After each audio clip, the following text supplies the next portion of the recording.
By chance खुदा ना खास्ता कि डॉक्टर ने आपको कहा है नी आर्थराइटिस है, तो नी आर्थराइटिस सुनते ही डर जाना मुझे नहीं लगता एक रूटीन रिएक्शन होना चाहिए। Rather it should be a alarm bell. पहली चीज जो हमें जानना है कि नी आर्थराइटिस एक डायग्नोसिस नहीं है। लाइक एनी डिजीज, नी आर्थराइटिस की भी स्टेजेस हैं। नी आर्थराइटिस को हम 4 स्टेजेस में डिवाइड करते हैं। पहले भी हमने एनाटॉमी में डिस्कस किया कि दो बोन्स के बीच में जॉइंट बनता है, बट बोन्स के बीच में जो स्पेस दिखता है एक्सरे में वो बेसिकली कुशन होता है। कुशन आधा कार्टिलेज बनाता है जिसका थिकनेस लगभग 2 से 3 mm होता है दोनों साइड पे। तो दोनों बोन्स का मिला के 6 mm का कार्टिलेज हो गया, और लगभग 2 से 3 mm के वॉशर्स होते हैं जिनको हम मिनिस्कस बोलते हैं। तो लगभग 12 mm 10-12 mm का हमारा स्पेस होता है जो कि हमें एक्सरे में, नॉर्मल एक्सरे में दिखता है। तो स्टेज 1 में ये स्पेस कम होना शुरू हो जाता है क्योंकि हमारे वॉशर और कार्टिलेज थिन होने शुरू हो जाते हैं, घिसने शुरू होते हैं। स्टेज 2 में ये स्पेस जो है हमारा कंप्लीटली खत्म हो जाता है और बोन ऑन बोन हमारा इफेक्ट आ जाता है, मतलब दो एक साइड पे बोन डायरेक्ट बोन से कांटेक्ट कर रही है। स्टेज 3 में उसके कारण से थोड़ा बहुत डिफॉर्मिटी आनी शुरू हो जाती है, और स्टेज 4 में जोड़ कंप्लीटली डैमेज हो जाता है। मोस्ट ऑफ द पेशेंट्स जो हमारे पास रिपोर्ट करते हैं वो स्टेज 1 स्टेज 2 में रिपोर्ट करते हैं, और स्टेज 1 एंड स्टेज 2 में बहुत सारी चीजें हम ऐसी कर सकते हैं जिससे सर्जरी डिले हो सके। अगेन मैं फिर से वहीं आऊंगा, जितने भी प्रिवेंटिव मेजर्स हमने पहले डिस्कस किए वो सारे के सारे अर्ली स्टेज 1 और स्टेज 2 में करें तो हम डिजीज की प्रोग्रेशन को स्लो कर सकते हैं। इसके अलावा जो जरूरी है वो दो चीजें हैं।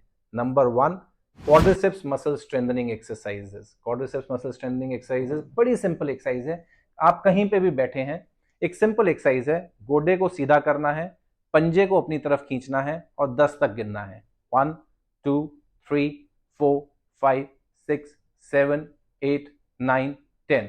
ऐसे ही दूसरी साइड पे, and you do 12 reps, 12 time एक तरफ 12 टाइम एक तरफ। It will take hardly 1.5 to 2 minutes, और बैठे बैठे कहीं पे भी कर सकते हैं, ट्रैवलिंग में कर सकते हैं, बस में, ट्रेन में, एरोप्लेन में, कहीं पे भी कर सकते हैं। And you do it around 5-6 times a day, मतलब हर 1.5-2 घंटे बाद अपने आप को याद दिलाइए कि मुझे गोडे बदलवाने नहीं है, मुझे तो लॉन्ग टर्म तक अपने गोडे चलवाने। And do this exercise. A simple exercise would go a long way in balancing your knee even with early stage arthritis. और सबसे इंपॉर्टेंट बात यह है कि ये जो एक एक्सरसाइज है ये प्रिवेंशन में भी हेल्प करती है, गोडे की हर स्टेज ऑफ आर्थराइटिस में भी हेल्प करती है, और इवन नी रिप्लेसमेंट के बाद भी जो मेजर एक्सरसाइज है वो यही है। तो इस एक्सरसाइज का नुकसान कोई नहीं है, फायदा ही फायदा, and you should start doing this.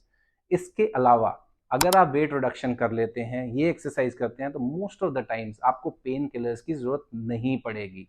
और अगर हफ्ते 10 दिन में एक बार पेन किलर की जरूरत पड़ती भी है, 1-2 बार, देन इट्स फाइन। उसके अलावा ये सब करने के बावजूद भी आपको अपनी एक्टिविटीज ऑफ डेली लिविंग में पेन है, then we can always go to the next step. जो नेक्स्ट स्टेप है वो है कार्टिलेज रिजुविनेशन थेरेपी, जिसको हम जॉइंट रिजुविनेशन थेरेपी, जेआरटी बोलते हैं। उसमें क्या करते हैं, हम कुछ ऐसे ग्रोथ फैक्टर्स डालते हैं या लुब्रिकेंट डालते हैं जो हमारे कार्टिलेज को पोटेंशियली रीग्रो कर सकते हैं। अ वर्ड ऑफ कॉशन है, ऐसी थेरेपी के साइड इफेक्ट्स बहुत ज्यादा नहीं हैं, बट पोटेंशियल बेनिफिट्स अभी गारंटीड नहीं है। ये थेरेपी अभी भी एक्सपेरिमेंटल बेसिस पे है। एक्सपेरिमेंटल का ये मतलब नहीं है कि अप्रूव्ड थेरेपी नहीं है, अप्रूव्ड है, पर रिजल्ट्स इसके इरेटिक हैं।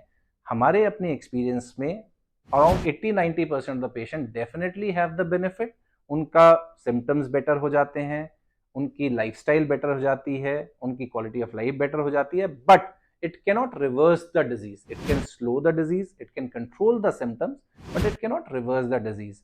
And इस थेरेपी को हम तभी ऑफर करते हैं अगर patient weight reduction, proper diet intake और प्रॉपर एक्सरसाइज ऑलरेडी कर रहा है, और उसके बावजूद उसने अपने सिम्टम्स पे थोड़ा निजात पा लिया बट अभी भी अनकंफर्टेबल है। इसके बाद जो नेक्स्ट स्टेप है, अगर हमने ये सब कर लिया है, we have done all the preventive measures, we have done all the weight reduction measures, we have done the joint rejuvenation therapy, उसके बाद भी अगर कोई पेशेंट तंग है इतना कि उसकी activities of daily living because of the arthritis affect हो रही हैं, then yes, that patient is a candidate for surgery. Having said that, I will end this talk by saying that surgery for knee arthritis is not equal to joint resurfacing or joint replacement. There are multiple things which we can do. So surgery can range from a small keyhole surgery to a big robotic assisted resurfacing surgery, और वो हम discuss करेंगे अपने अगले talk.